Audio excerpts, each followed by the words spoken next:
بسم اللہ الرحمن الرحیم۔ بہار شریعت حصہ اول کا درس چل رہا ہے۔ معاد و حشر کا بیان چیپٹر سے قیامت کی نشانیاں بیان کی جا چکی ہیں۔ 28 نشانیاں بیان کی گئی ہیں۔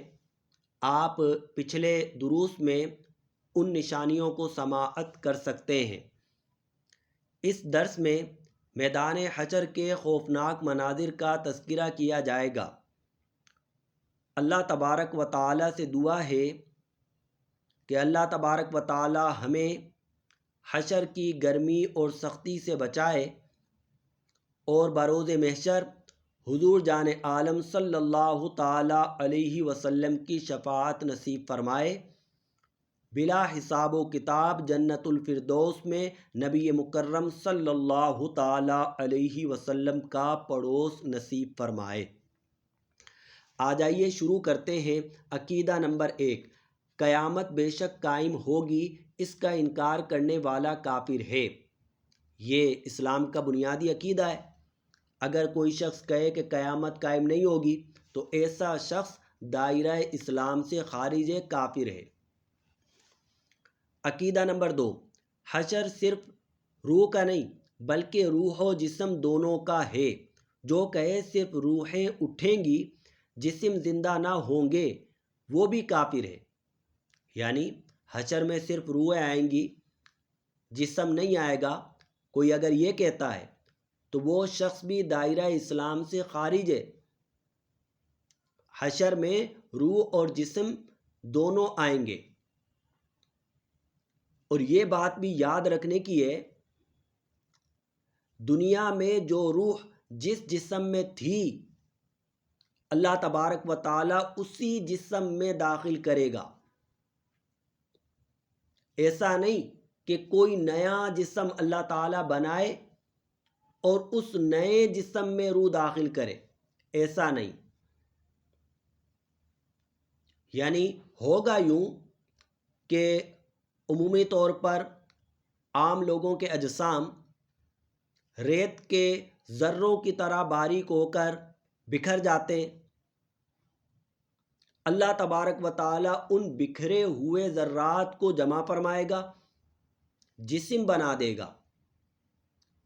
تو یہ وہی جسم ہے، بس ریزہ ریزہ ہو گیا تھا۔ دنیا میں جو روح جس جسم میں تھی، اللہ تبارک و تعالیٰ اسی جسم میں داخل فرمائے گا۔ عقیدہ نمبر 3 اور 4 میں یہی بات بیان کی گئی ہے۔ آ جائیے پڑھتے ہیں۔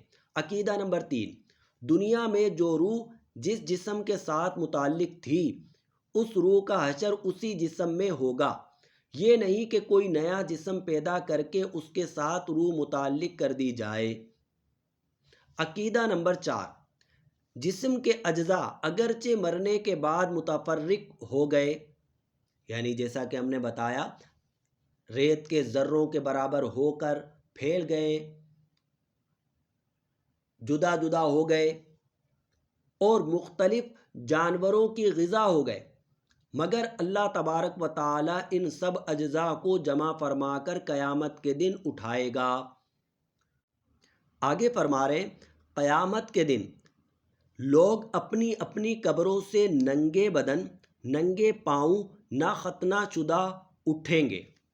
یعنی بدن پر لباس بھی نہیں ہوگا، بدن ننگے ہوں گے،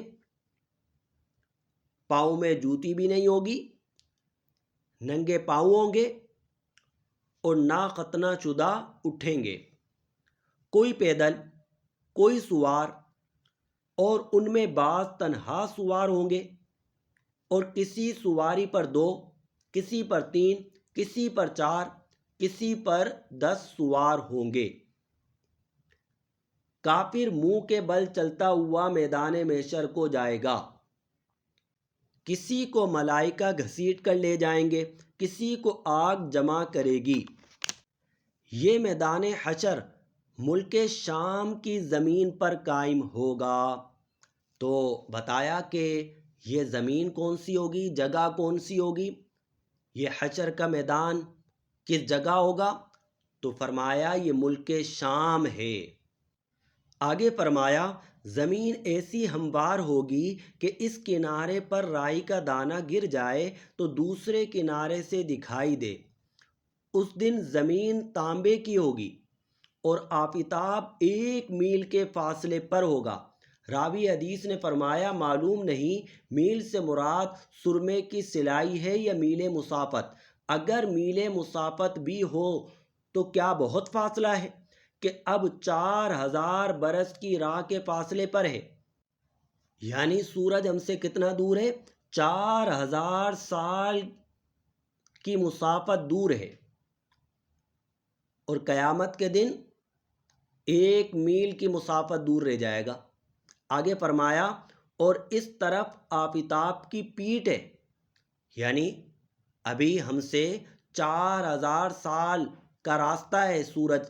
اگر کوئی سورج پہ جانا چاہتا ہے تو 4000 سال کا راستہ بنے گا، اور سورج نے ہماری طرف پیٹھ کی ہوئی ہے۔ آگے فرمایا، پھر بھی جب سر کے مقابل آ جاتا ہے گھر سے باہر نکلنا دشوار ہو جاتا ہے۔ یعنی دنیا میں بھی آپ دیکھیں، سخت گرمیوں کا موسم جب آتا ہے تو باہر نکلنا، دھوپ میں نکلنا کتنا دشوار ہو جاتا ہے۔ اس وقت کے 1 میل کے فاصلے پر ہوگا اور اس کا منہ اس طرف کو ہوگا۔ تپش اور گرمی کا کیا پوچھنا، اور اب مٹی کی زمین ہے، مگر گرمیوں کی دھوپ میں زمین پر پاؤں نہیں رکھا جاتا۔ اس وقت جب تانبے کی ہوگی اور آفتاب کا اتنا قرب ہوگا، اس کی تپش کون بیان کر سکے؟ اللہ عز و جل پناہ میں رکھے، آمین۔ بھیجے کھولتے ہوں گے اور اس کثرت سے پسینہ نکلے گا کہ 70 گز زمین میں جذب ہو جائے گا۔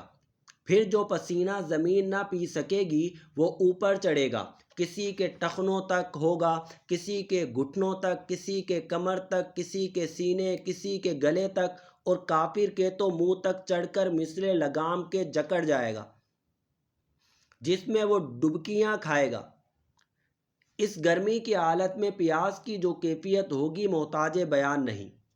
زبانیں سوکھ کر کانٹا ہو جائیں گی، بعضوں کی زبانیں منہ سے باہر نکل آئیں گی، دل ابل کر گلے کو آ جائیں گے۔ ہر مبتلا بقدر گناہ تکلیف میں مبتلا کیا جائے گا۔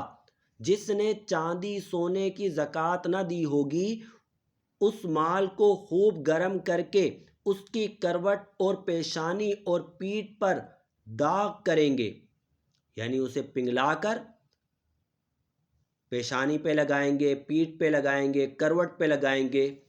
جس نے جانوروں کی زکوٰۃ نہ دی ہوگی، اس کے جانور قیامت کے دن خوب تیار ہو کر آئیں گے اور اس شخص کو وہاں لٹائیں گے، اور وہ جانور اپنے سینگوں سے مارتے اور پاؤں سے رونتے اس پر گزریں گے۔ جب سب اسی طرح گزر جائیں گے، پھر ادھر سے واپس آ کر یوں ہی اس پر گزریں گے، اسی طرح کرتے رہیں گے یہاں تک کہ لوگوں کا حساب ختم ہو۔ وَعَلَىٰ هَٰذَا الْقِيَاسِ، تو زکوٰۃ ادا کریں، جس کے اوپر زکوٰۃ واجب ہے، زکوٰۃ فرض ہے، اسے کنجوسی نہیں کرنی چاہیے، ورنہ قیامت کے دن اس کا حساب دینا ہوگا۔ اللہ تبارک و تعالی ہمیں احکام شرع پر عمل کرتے ہوئے زندگی بسر کرنے کی توفیق عطا فرمائے۔ آگے فرمایا، پھر باوجود ان مصیبتوں کے کوئی کسی کا پرسان حال نہ ہوگا۔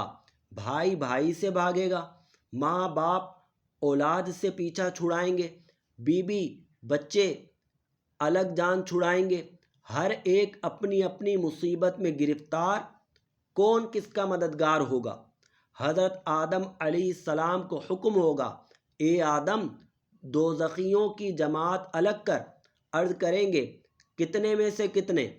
ارشاد ہوگا، ہر 1000 سے 999، ہر 1000 سے 999 الگ کر دو، یعنی 1000 میں سے 999 لوگ دوزخی۔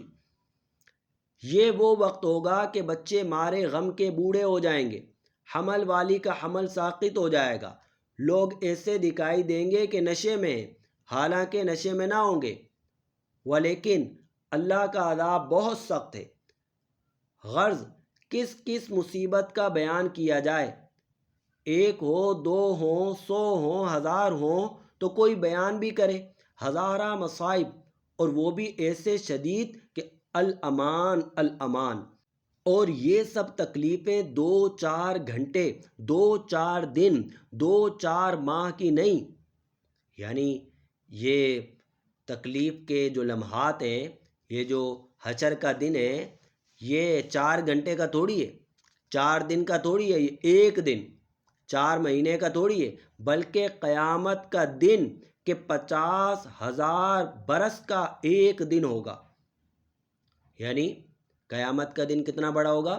50,000 سال کا دن ہوگا، 1 دن 50,000 سال، 50,000 سالوں کے برابر 1 دن ہوگا۔ قریب آدھے کے گزر چکا ہے اور ابھی تک اہل محشر اسی حالت میں ہے۔ اب آپس میں مشورہ کریں گے کہ کوئی اپنا سفارشی ڈھونڈنا چاہیے کہ ہم کو ان مصیبتوں سے رہائی دلائے۔ یہ مشورہ کرنے کے بعد لوگ کیا کریں گے، اس کا بیان انشاءاللہ اگلے درس میں کیا جائے گا۔ وآخر دعوانا ان الحمد للہ رب العالمین۔